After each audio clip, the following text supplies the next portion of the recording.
Hi అండి, welcome back to my channel పద్దు express. ఎలా ఉన్నారండి? అందరూ బాగున్నారా? ఈరోజు మరొక వీడియోతో మీ ముందుకు వచ్చేసానండి. పిల్లలు ఆకుకూర తినడానికి చాలా పేచీ పెడతారండి. ఆకుకూర ఇష్టంగా తినరు కదా. వాళ్ళకి ఇష్టమైనట్లుగా ఆకుకూర మనం చేసి పెట్టామనుకోండి తప్పకుండా తింటారు కదా. అది ఎలాగో తెలుసా? ఇలా చూడండి. ఇది బంగాళదుంపలో మెంతి కూర మిక్స్ చేసి వండానండి.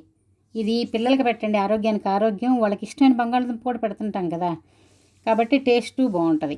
ఒకసారి మీరు ట్రై చేసి తప్పకుండా వాళ్ళకి ఇది చేసి పెట్టండి. దానికి కావాల్సిన పదార్థాలు: బంగాళదుంపలు 1/2 కేజీ తీసుకున్నాను. అలాగే మెంతి కూర చూడండి. మెంతి కూర బాగా క్లీన్ చేసి 2-3 సార్లు పక్కన పెట్టుకున్నాను. ఇప్పుడు సన్నగా తరిగిన ఉల్లిపాయలు, అలాగే పచ్చిమిరపకాయలు, కొత్తిమీర, కరివేపాకు, ఇంకా ఉప్పు, పసుపు, కారం, అలాగే తాలింపుకి మినప్పప్పు, శనగపప్పు, ఆవాలు, జీలకర్ర, ఎండుమిరపకాయలు. ఇప్పుడు బంగాళదుంపలు కలర్ మారిపోతాయి కదా, చెక్కు తీసుకొని నీళ్ళల్లో వేసుకొని వీటిని సన్న ముక్కలుగా కట్ చేసి నీళ్ళల్లో వేసి ఉంచుకోవాలన్నమాట. ఇప్పుడు స్టవ్ మీద ఒక ప్యాన్ పెట్టుకొని ఒక 2 స్పూన్లు ఆయిల్, ఎక్కువ ఆయిల్ వేయట్లేదు చూసారా, దీనికి ఆయిల్ కూడా ఎక్కువ అవసరం లేదు.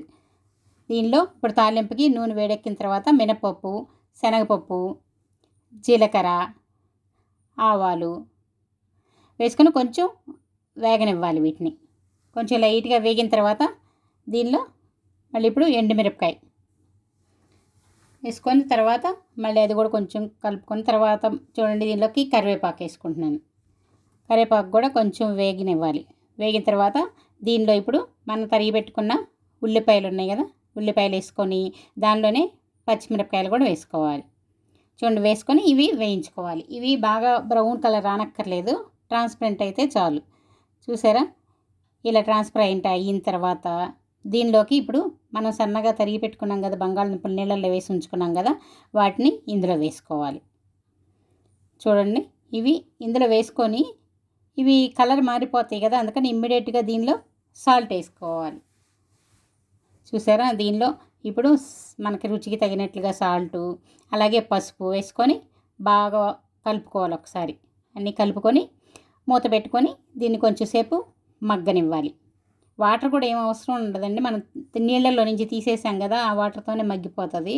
చూడండి, చక్కగా మగ్గిపోయింది. ఇప్పుడు చూడండి, మెంతి కూర సన్నగా తరిగి పెట్టుకున్నాను, దాన్ని ఇప్పుడు వేసుకుంటున్నాను. చూడండి, సన్నగా తరిగిన మెంతి కూర వేసుకొని బాగా కలుపుకోవాలి. మొత్తం కలిసేలాగా బాగా కలుపుకోవాలి. చూడండి, ఈ మెంతి కూర ఏముందండి, ఊరకనే మగ్గిపోతుంది. ఆకుకూర అసలు ఎక్కువసేపు టైం పట్టదు కదా, ఆల్రెడీ బంగాళదుంప మాత్రం చక్కగా ఉడికిపోయింది. ఇంకా ఆకుకూర వేసుకున్న తర్వాత ఎక్కువసేపు ఏం అవసరం లేదు, తొందరగా మగ్గిపోతుంది. చూసారా, మగ్గిపోయింది. ఇప్పుడు దీనిలో మన రుచి తగినట్లుగా కారం వేసుకోవాలి. చూడండి, కారం కూడా వేసేసుకున్నాను, బాగా కలిపేసుకుంటున్నాను. తర్వాత చివరిగా కొంచెం కొత్తిమీర జల్లుకుంటే ఇంకేముందండి, ఎంతో టేస్టీగా ఉండే బంగాళదుంప మెంతి కూర రెడీ అయిపోయింది. ఇది చపాతీలోకైనా అన్నంలోకైనా కూడా చాలా చాలా బాగుంటుంది. ఆరోగ్యానికి ఆరోగ్యం. ఆకుకూరలు తినని వాళ్ళకి కూడా చక్కగా ఇలా అయితే తింటారు. బంగాళదుంప పిల్లలు ఇష్టంగా తింటారు కదా, అప్పుడు బంగాళదుంపతో పాటు మనం మెంతి కూర వేసి వండుతున్నాం కాబట్టి అటు హెల్త్ కూడా బాగుంటుంది. ఇలా వాళ్ళకి ఇష్టమైన కూరగాయలతో ఆకుకూరలు కలిపి వండామంటే వాళ్ళ ఆరోగ్యం బాగుంటుంది, చక్కగా వాళ్ళకి కావాల్సిన టేస్టు దొరుకుతుంది కదా. ఎలా ఉందండి ఈ వీడియో? మీకు నచ్చింది కదా? ఇంకెందుకండి ఆలస్యం, లైక్ చేయండి, మీ ఫ్రెండ్స్కి, బంధువులకి అందరికి కూడా షేర్ చేయండి. ఇంకా సబ్స్క్రైబ్ చేసుకొని వాళ్ళు ఉంటే ఎవరైనా సబ్స్క్రైబ్ చేసుకోండి. ఇలాంటి మంచి మంచి వీడియోలు మళ్ళీ నేను పెట్టేవన్నీ మీరు చూడగలుగుతారు. మళ్ళీ ఇంకో వీడియోతో మీ ముందుకు వచ్చే వరకు సెలవు. Bye bye.